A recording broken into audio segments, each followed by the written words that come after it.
जैसे कि मैंने जिक्र किया कि आज 239वां 239th हेल्थ लेक्चर हम ऑर्गेनाइज कर रहे हैं।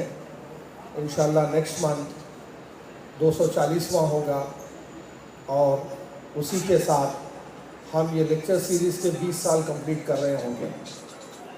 हाज़रीन, आज का टॉपिक है sudden cardiac arrest preventing early death. आमतौर पे होता ये है कि हम जानबूझकर डॉक्टर साहब से पहले कुछ टाइम लेते हैं ताकि लोग ज़्यादा से ज़्यादा जमा हो सके हैं, और मैं ये कोशिश करता हूँ कि चंद 5-6 मिनट में टॉपिक का इंट्रोडक्शन दिया जाए और डॉक्टर साहब के बारे में बोला जाए। हाज़रीन, कार्डियक अरेस्ट हार्ट डिसीज़, पहले तो मेडिकल साइंसेस में कोई ऐसा टर्म नहीं है हार्ट डिसीज़ या दिल की बीमारी, क्योंकि दिल कभी बीमार नहीं होता है। मेडिकल साइंसेस में टर्म है, उसको कहते हैं CVD, कार्डियोवैस्कुलर डिसीज़।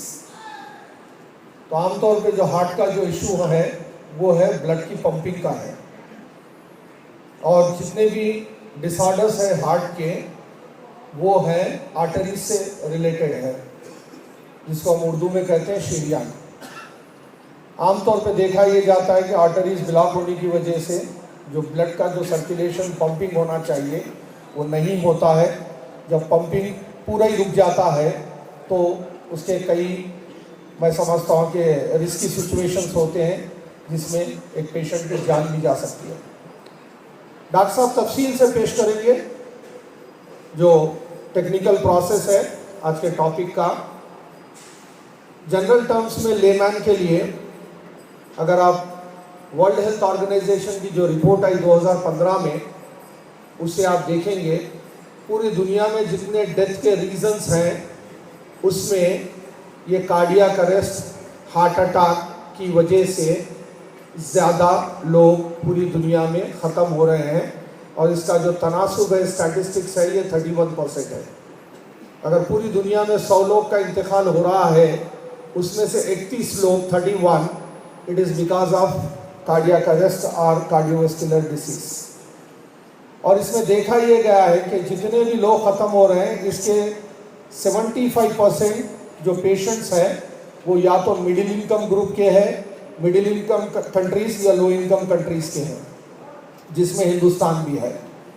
जहाँ तक हिंदुस्तान का ताल्लुक़ है, 2013 और 2014 में रिसर्च के ज़रिए बताया गया है हिंदुस्तान में जितने मेट्रो सिटीज़ है इंक्लूडिंग हैदराबाद, 70% अर्बन सिटीज़ में जो लोग रहते हैं वो हाई रिस्क में इन्वॉल्व हैं। ये लोग या तो CVD का कार्डियोवैस्कुलर डिसीज़ में मुब्तला है या मुब्तला होंगे, ये आदाद शुमार है हिंदुस्तान के। कई लेक्चर्स में कई कार्डियोलॉजिस्ट की जानिब से और मेरे जानिब से भी कहा गया है कि आमतौर पे हिंदुस्तान को हम कहते हैं it is to be known as cardiac capital of the world, and unfortunately Hyderabad is known as cardiac capital of India. इस चीज़ की अहमियत मैं इस वजह से बोलता हूँ कि चंद साल पहले मेरी मुलाकात होती थी डॉक्टर गोखले, जो सिटी सर्जन हैं, आमतौर पे ग्लोबल में करते थे। वो प्रेसिडेंट थे हैदराबाद कार्डियक एसोसिएशन के, जितने भी कार्डियोलॉजिस्ट हैं और सिटी सर्जन हैं उनके प्रेसिडेंट थे। उनका कहना ये था कि मसूद साहब, पूरे हिंदुस्तान में हैदराबाद में सब में ज़्यादा प्रैक्टिसिंग कार्डियोलॉजिस्ट हैं, हिंदुस्तान में कहीं नहीं मिलेंगे। 220+ प्रैक्टिसिंग कार्डियोलॉजिस्ट इन हैदराबाद। और इसका जो डायग्नोसिस का जो मामला होता है आमतौर पे सब में इम्पॉर्टेंट डायग्नोसिस है जो एंजियोग्राम है, जिसको एक इंफ्रास्ट्रक्चर पे किया जाता है। एक जो इंफ्रास्ट्रक्चर रिक्वायर्ड है उसे हम कहते हैं कैथ लैब। और हैदराबाद ऐसा मुकाम है जहाँ पर सब में पहले 50 से ज़्यादा कैथ लैब हैदराबाद में है। डॉक्टर साहब जो हॉस्पिटल से ताल्लुक़ है, अपोलो हॉस्पिटल, केयर और ग्लोबल और किम्स, अगर इनको मिला देंगे तो इनके पास खुद ही एक 25 से 30 कैथ लैब है। और कैथ लैब एक ऐसी चीज़ है जिसका मिनिमम इन्वेस्टमेंट 5 करोड़ से लेकर 8 करोड़ तक होता है। और देखा ये गया है कि जहाँ तक मुझे मालूम है तकरीबन 15-16 साल हेल्थ केयर में और ख़ासतौर से मेरा टाइम जो गुजरा है प्रिवेंटिव कार्डियोलॉजी पे, देखा ये गया कि इंडिया की सब में सस्ती एंजियो ग्राम जो है वो हैदराबाद में होता है, वो इंट्रोड्यूस किए थे चंद साल पहले नारायण रुदाले हॉस्पिटल में। अब तकरीबन अल्लाह के फजल से अपोलो में और दूसरे हॉस्पिटल्स में भी हो रहा है। ये जो प्रोसीजर होता है ये 6500 में होता है, it is equal to $100। Nowhere in India and nowhere in the world, कहीं दुनिया में कहीं नहीं देख सकते आप $100 में क्या आपका एंजियोग्राम होगा। ये चीज़ें हैं और पूरे दुनिया में कार्डियक प्रॉब्लम है और हिंदुस्तान में है, पूरे दुनिया में इसका इलाज होता है, पूरे दुनिया में बेहतरीन हॉस्पिटल से। डॉक्टर साहब का खुद ताल्लुक़ है, ये अमेरिका से है। जो वर्ल्ड रैंकिंग होती है कार्डियक हॉस्पिटल की उसमें नाम आते हैं टॉप 3 टॉप 5 में Cleveland hospital USA, John Hopkins Baltimore और Harvard medical centre, Stanford medical centre, Mayo clinic, ये दुनिया के बेहतरीन हॉस्पिटल्स हैं। उसके बावजूद भी जितने प्रॉब्लम US में है वो सॉल्व नहीं कर सकते। हिंदुस्तान में बेहतरीन हॉस्पिटल डॉक्टर साहब का जो ताल्लुक़ है अपोलो ग्रुप ऑफ हॉस्पिटल्स और लीजिए स्कॉट्स हार्ट इंस्टीट्यूट दिल्ली और मेडिसिटी वेदांता गुड़गांव और नारायण रुदाले हॉस्पिटल तकरीबन 30-35 सेंटर है। हिंदुस्तान में भी बेहतरीन सेंटर है ये। मगर ये जो हिंदुस्तान और बाहर के जो बेहतरीन कार्डियोलॉजिस्ट हैं इंक्लूडिंग डॉक्टर देवी शेट्टी जो चेयरमैन है नारायण रुदाले हॉस्पिटल और नरेश त्रेहान जो चेयरमैन फाउंडर है मेडिसिटी वेदांता हॉस्पिटल, ये नामवर शख्सियतें हैं।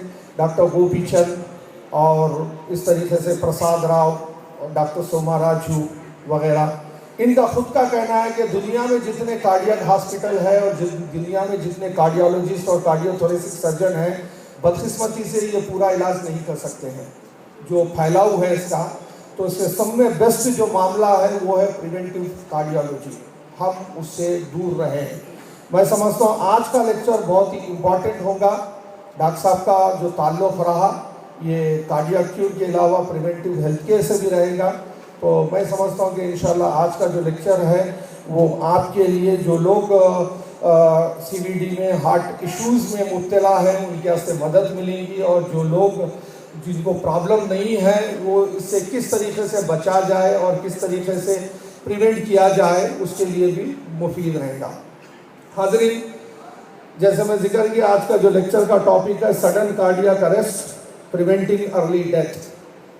और हम हर महीना यहाँ पर जो डॉक्टर को इनवाइट करते हैं लेक्चर के लिए, एक सुपर स्पेशलिस्ट को इनवाइट करते हैं और आज भी जो हमारे साथ स्पीकर मौजूद हैं वो एक सुपर स्पेशलिस्ट है और बिल्कुल ही एक अलग बैकग्राउंड एजुकेशन का। आप हिंदुस्तान में बहुत कम लोग को देखते होंगे इस तरीके से। जब मैं बायोडाटा देख रहा था 2-3 दिन पहले श्रीनिवास साहब ने भेजा था, तो इंसिडेंटली डॉक्टर साहब का जो MBBS है डेक्कन मेडिकल कॉलेज से आप MBBS कंप्लीट करे हैं और मेरा अपना वक्त भी वहाँ तकरीबन 23 साल गुजरा है और इसमें से 20 साल बहैसियत principal Deccan school of management and hospital management से, तो वो एक ताल्लुक़ रहा कॉलेज की तरफ से। और इसके अलावा डॉक्टर साहब की जो पोस्ट ग्रेजुएशन